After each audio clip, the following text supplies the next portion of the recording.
Pomaže Bog, poštovani gledaoci televizije Hram, Hristos vaskrse i dobro veče. Gost ovog izdanja Valinoslova na naše veliko zadovoljstvo bit će njegovo blaženstvo, arhijepiskop Ohridski i mitropolit Skopski gospodin Jovan, sa kojim ćemo razgovarati o slobodnoj volji i o pravoslavnom pogledu na slobodnu volju.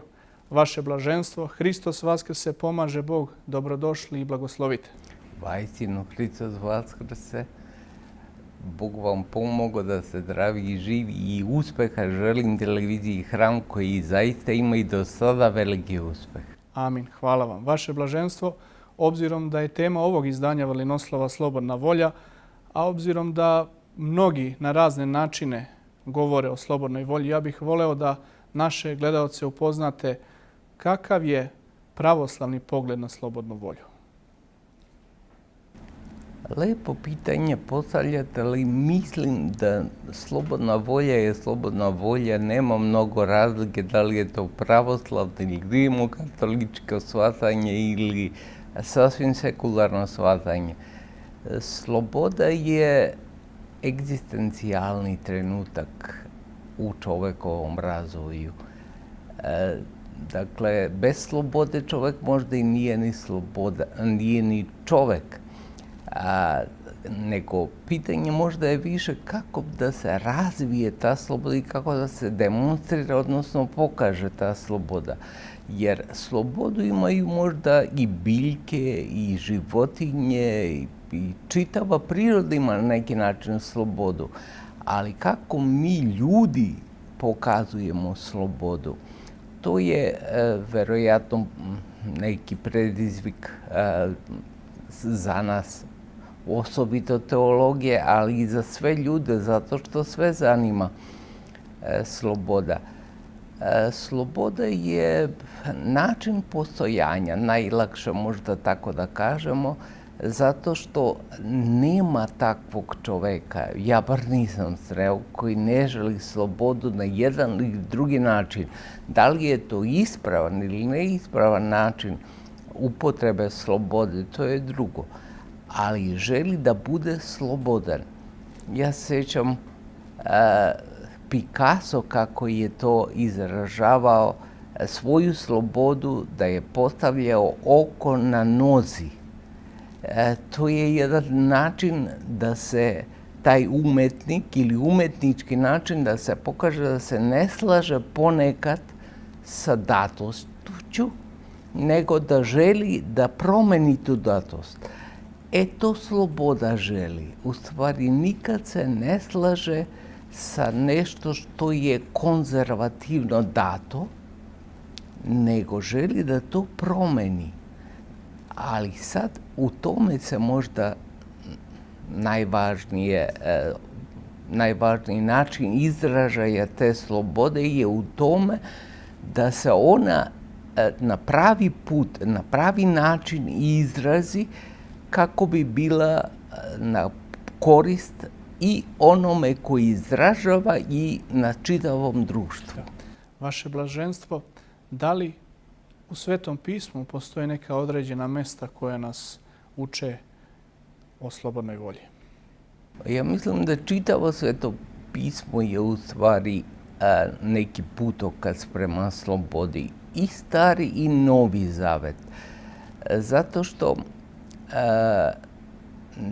nije samo izražaj slobodne volje u Svetom pismu naglašen, nego sloboda i Božja, odnosno slobodne Božje volje, da kako se ona izražava i to je pokazano u Svetom pismu i u Starom i u Novome Zavetu.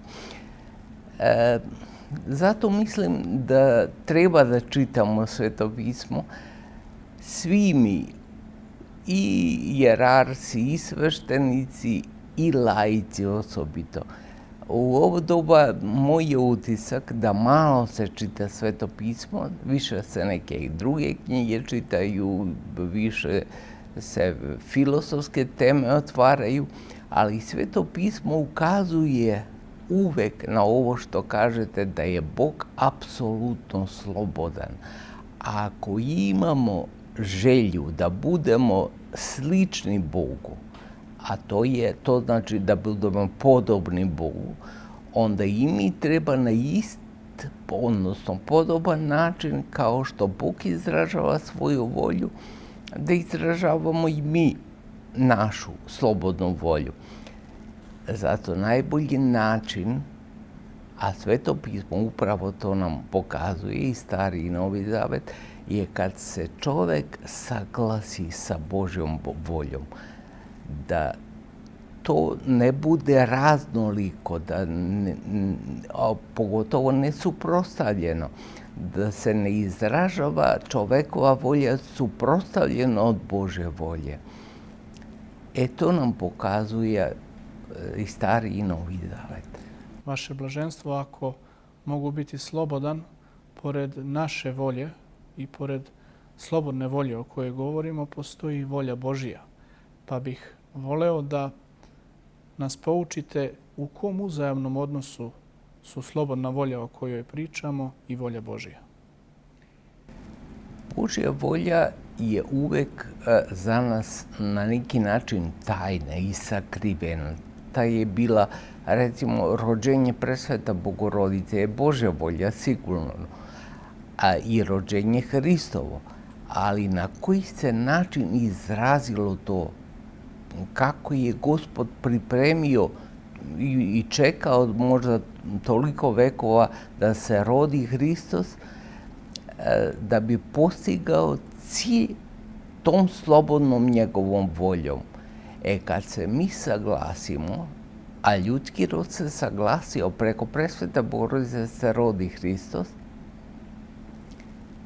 onda smo mi u dobitku. Odnosno, ispunjavajući volju Božju, mi možemo da kažemo da smo ispunili ono što se očekuje od nas. Jer stvoreni smo da imamo i svoju volju, takozvanu gnomičku volju. Ali kada ta naša volja se podudara sa Božjom voljom, tek onda smo sigurni da možemo da se nazovemo deca Božija, jer ispunjavajući volju Božju, mi ispunjavamo u stvari njegov zamisao o spasenju sveta. Zato je potrebno, postoji sigurno, kao što ste rekli, volja Božja i volja ljudska, ali volja ljudska ne treba da bude suprotstavljena volji Božoj. U tome je neki način moja istorija kako otkriti koja je volja Božja i kako je sprovesti. To naravno možda zahteva drugo pitanje i druge emisije, ali svakako to se traži od nas. Da otkrijemo volju Božju i da sprovedemo volju Božju. Jer Božja volja nije nametnuta. Tako otkrivena se ona nameće, kao što recimo ostale stvari u svetu. Oni se nameću, pa čak i naučne istine se nameću. Ali volja Božja je skrivena upravo zato da se ne nameće. I toliko poštuje našu volju zato što nam On dao da imamo svoju slobodnu volju. Bog nikad prisilno ne nameće svoju volju. Ako je prihvatimo njegovu volju. Ako ne prihvatimo, ima 1000 drugih načina da stigne do svog cilja. Bog možda duže, vremena treba će za to, ali sigurno će stići. U tome je naš dobitak i zagubu ako ne ispunjavamo, odnosno ako ispunjavamo volju Božju. Dobijamo time zato što za kraći vremenski rok se neki Božji cilj ostvarava. A ako ne ispunjavamo, ako se suprotstavimo, on će se opet ispuniti, ali za duži vremenski rok. Vaše blaženstvo, čovjek koji ima slobodnu volju a koji je isto tako i ogrehovljen i koji se trudi da zadobije na neki način carstvo Božije i blizinu Božiju kao nedostojni, može li na neki način uticati na volju Božiju, odnosno na Božji promisao? Na neki način mi uvek utičemo na volju Božiju. I to Stari Zavet nam je u nekoliko epizoda to pokazao. Znači, čak i Bog na neki način može da odloži ispunjavanje svoje volje zbog toga što se ljudska volja ne saglašava s time ili je suprotna. Ali to ne znači da je za čovjeka najbolje to. Kao što sam i prethodno rekao, najbolje je za čovjeka da se saglasi sa voljom Božjom. Ali sad je majstorija u tome kako otkriti koja je volja Božja. Jer mnogi bi ljudi da se saglasu, malo njih možda koji žele sigurno da budu protivni volju Božju. Ali ne znajući to, ljudi su nekako autohtoni i u ispunjavanju svoje volje. Žele da nametnu čak svoju volju drugima. Ali u tome je majstorija. Dakle, da se otkrije šta je u pojedinom trenutku volja Božja i da se to ispuni. Jer Bog, zašto kažem ovo, da nije neki samodržac koji nameće svoju volju, nego volja Božja je spasonosna. To je za razliku od druge volje koje smo rekli, neko da želi da nametne svoju volju. Čak i u porodici, čak i u društvu, bilo koji neki koji smatra sebe jačim nameće svoju volju. Bog ne želi tako. Njegova volja je spasonosna za nas, ljude. Mnogo je važno kada otkrijemo šta je spasonosno za nas i da mi ispunimo tu spasonosnu volju Božju. Sad, u tome kažem ponovo da je majstorija kako otkriti volju Božju. To se naravno dugotrajnim procesom vaspitavanja u poslušanju, a poslušanje nije da neko nametne svoju volju, nego je poslušanje da nas nauči da raspoznajemo volju Božju. Da jedan dan i sami budemo u stanju da možemo da ispunjavamo volju Božju bez nekoga koji nam pokazuje šta je volja Božja. I Bog to želi i onaj duhovnik koji nas vodi do tog cilja i mi zaista. Svi mi želimo da raspoznamo volju Božju i da je ispunimo. U tome je na neki način majstorija da naučimo da raspoznajemo volju Božju i da je ispunjavamo istu. Da li je pravilno reći da pravoslavlje daje apsolutnu slobodu čoveku? Pa, apsolutnu slobodu možda i ne postoji apsolutno kad je na neki način ono što kažemo sloboda da ispunjavamo volju Božju. Jer čovjek može da se ne saglaša sa tom slobodom. Ali najkorisnije mu je da ispuni volju Božju i bez obzira toga što nije saglasan. U tome je, kao što smo prethodno rekli, majstorija, da se čovjek nekako pripremi raspoznajući u tome šta je volja Božja i da se pripremi sebe da bude spreman, znači da ispuni to, čak ponekad i ne sviđajući mu se to.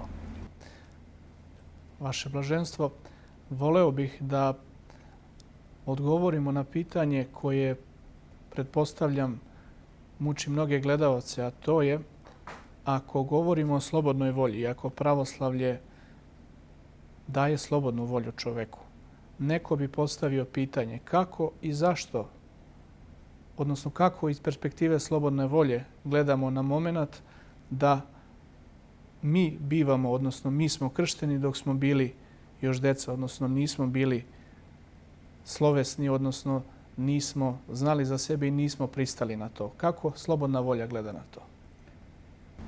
Zato to je pitanje sigurno i od ranije, jer kao što je poznato, čak i veliki sveti oci do svetog Grigorija Bogoslova i svetog Grigorija Niskog, recimo, krštavali su se u nekoj uzrasti kada budu zreli, kada sami odaberu taj život.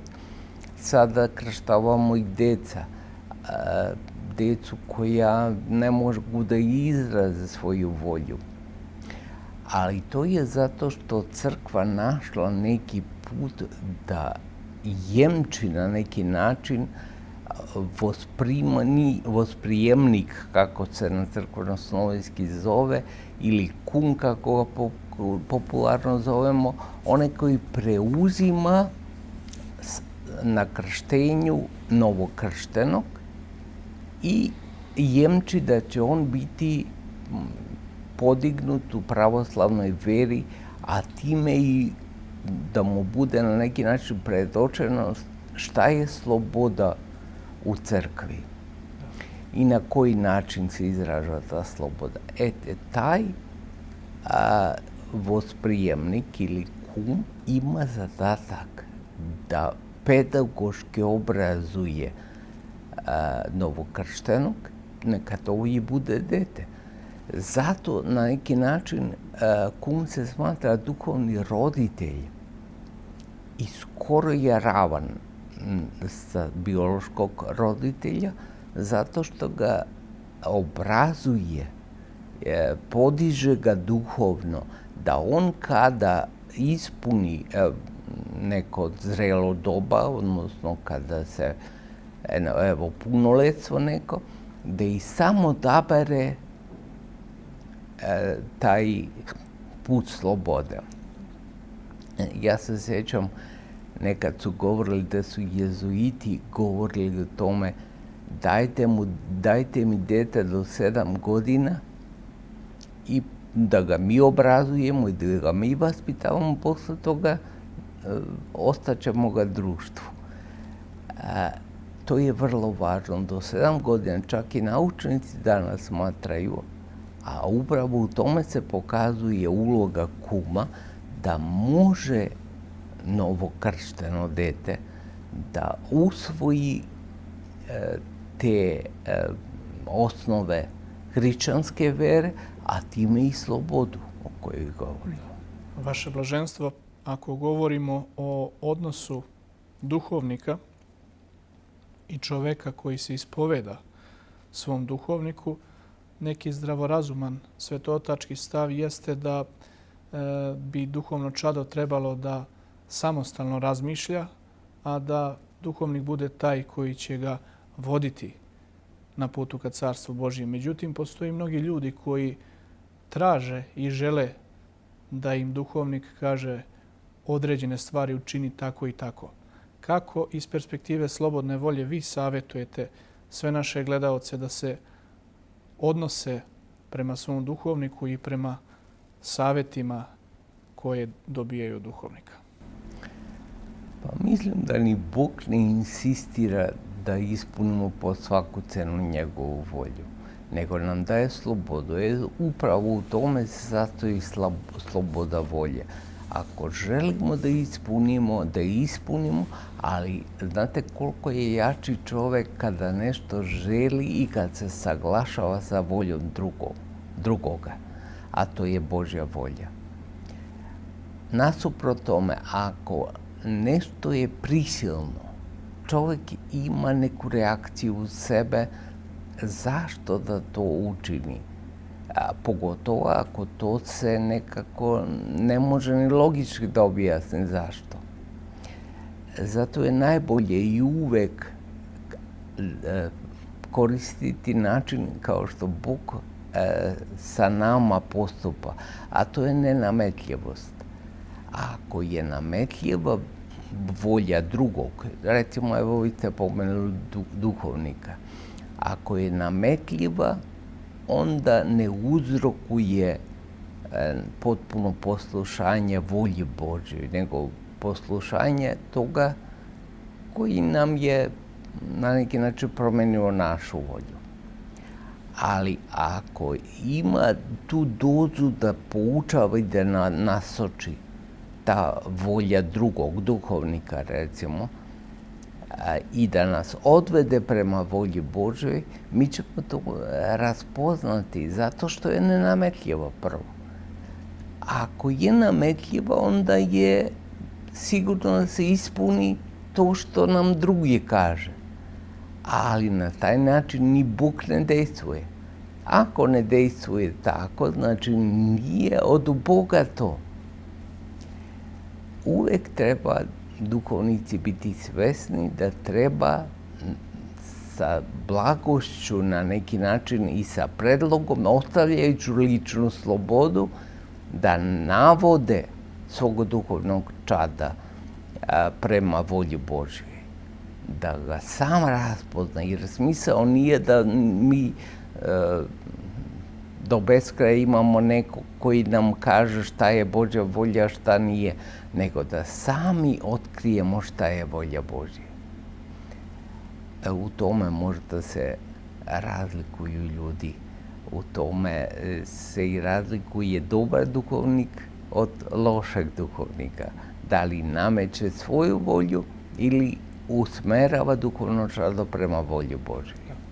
Vaše blaženstvo, ako mogu biti slobodan, mnogi ljudi su u današnjem vremenu robovi sistema. Pa iz pravoslavne perspektive, da li je vaskrsli Gospod Isus Hristos jedina i istinita sloboda kojoj možemo da stremimo? Znate šta, kad pogleda čovjek, u ovom svetu ništa nije slobodno. Pogotovo kad sve završava smrću. Kako može se govoriti o nekakvoj slobodi u ovom svetu kad sve ima nešto što čovjek ne saglašava sa njim, a to je sa smrću. Dakle, ako postoji smrt, nema ni slobode. To nas je Hristos oslobodio od smrti, zato smo slobodni. Zato što nas je njegovom smrću, ali i vaskrsenjem, oslobodio od tog najvećeg neprijatelja, a to je smrt. I sad smo mi slobodni potpuno, kad kažem, ima te tehničke neke upotrebe slobode, ali najvažnija egzistencijalna pitanja slobode su već rešena. Ono koje nije mogao ljudski rod nikad da reši sam po sebi. Nikad nije mogao sam da vaskrsne ljudski rod. Zato nam je došao Hristos.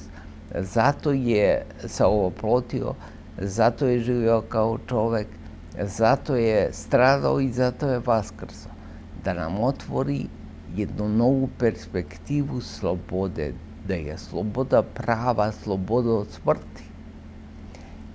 Zato čovjek koji je slobodan od smrti u ovome životu, on može da postigne velike stvari još sada i ovde.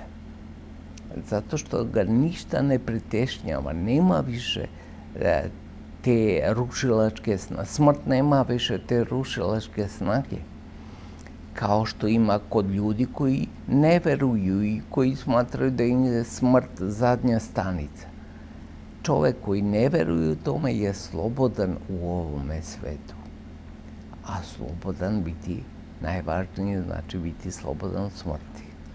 Vaše blaženstvo, verujem da je svim gledalcima poznato da ste vi arhijerej naše Svete Crkve koji je u našem vremenu zbog ispovedanja pravoslavne vere na jedan način bio progonjen, gonjen i slobodno ću reći na raznim mukama. Pa bih voleo iz vašeg primjera da posavetujete i ukrepite naše gledalce gde ste pronalazili snagu i poučeni vašim primjerom, obzirom da su ljudi danas u raznim problemima razne prirode. Kako savjetujete ljude da pronađu snagu i da nastave dalje?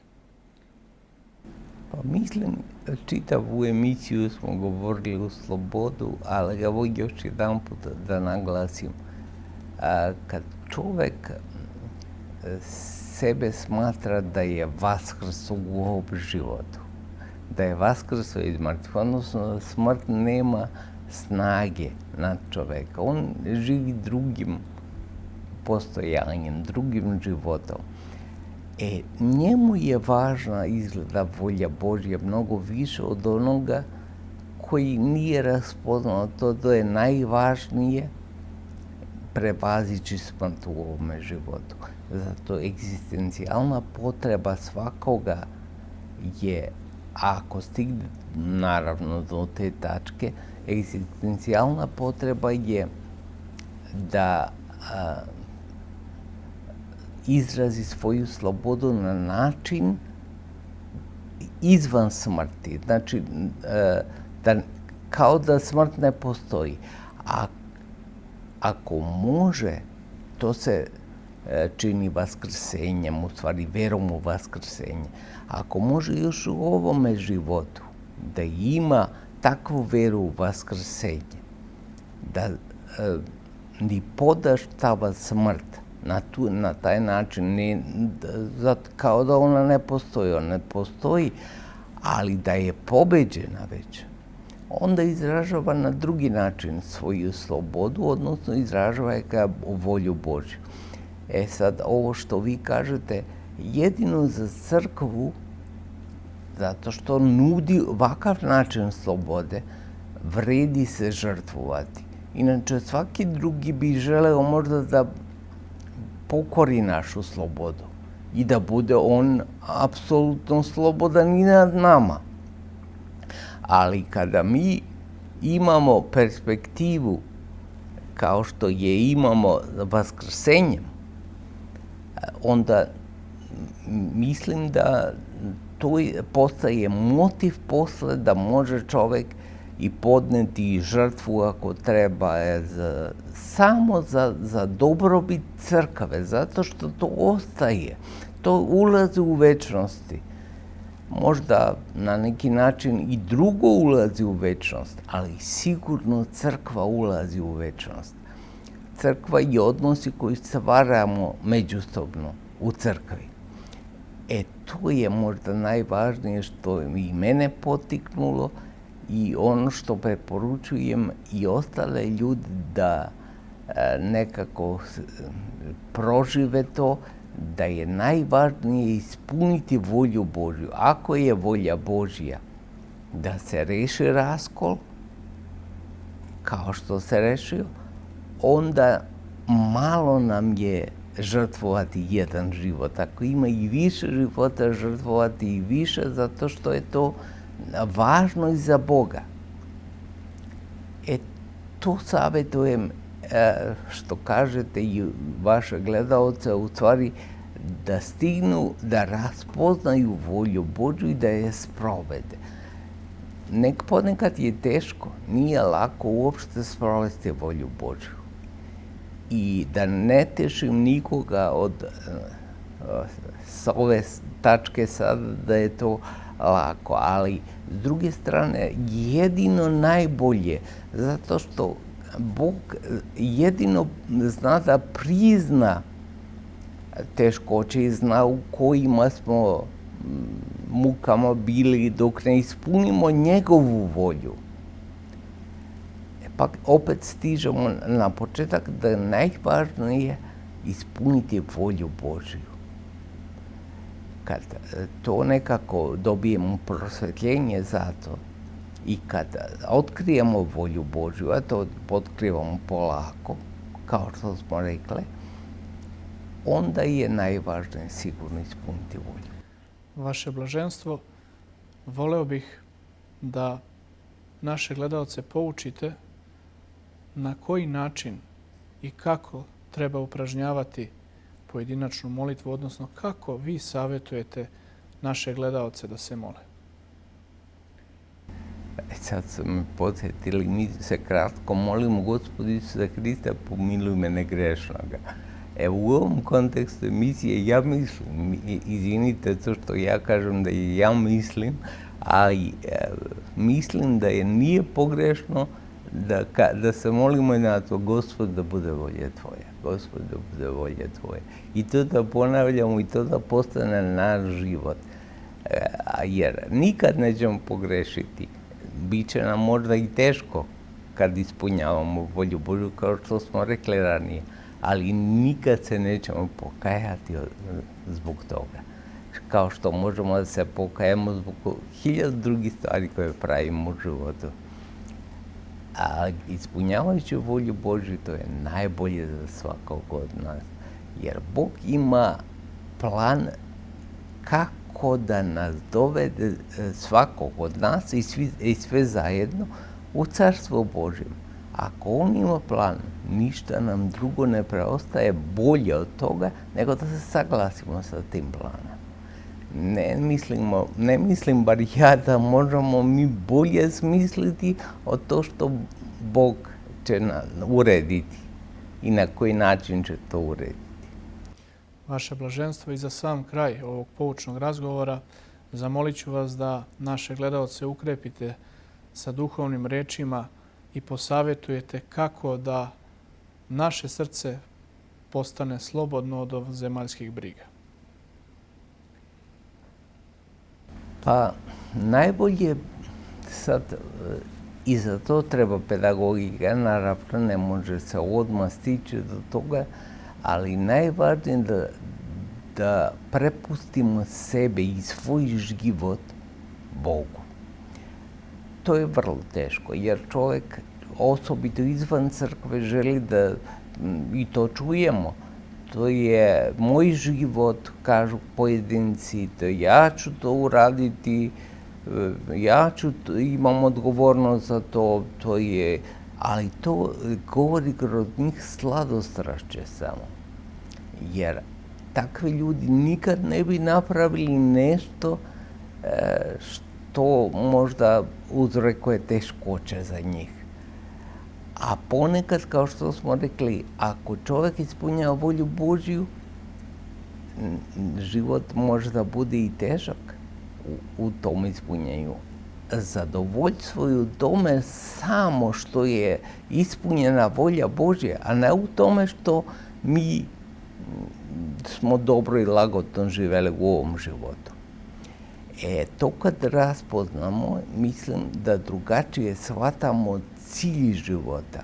Da nije nam cilj da ovaj život provedemo u svojoj volji i kao što ona pesma kaže uzmi sve što ti život pruža, nego da žrtvujemo sebe, odnosno svoju volju naspram volju Božju.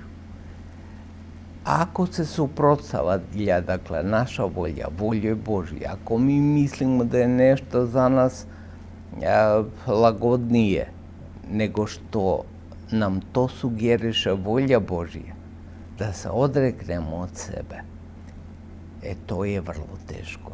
Zato je potreban podvig, zato je potrebno postaviti sebe na oltaru, tako da kažem, se paljenice. Da zapalimo svoju volju. A kad nemamo više svoju volju, to ne znači da smo bezvoljni. To znači da svoju volju samo ispunjavamo kao Božju volju. Imamo mi svoju volju, nismo bezvoljni potpuno. Ali ta naša volja je počinjena voljoj Božji. To je u stvari možda putokaz kako da stignemo do smisao, do kraja života, do ono što je blagosloveno od Boga, a to je večni život i večno postojanje. Vaše blaženstvo, u ime redakcije televizije Hram i u moje lično ime, hvala vam za ovaj poučan i dušekoristan razgovor sa željom da vašim molitvama sav pravoslavni rod pred Vaskrslim Gospodom zastupate na mnoge godine. Hvala i vama i želim uspjeh ovoj televiziji. Hvala vam, živi bili. Poštovani gledaoci, hvala vam na pažnji. Živi i zdravi bili. Vidimo se za 7 dana na istom mestu u isto vreme sa novim dušekorisnim temama.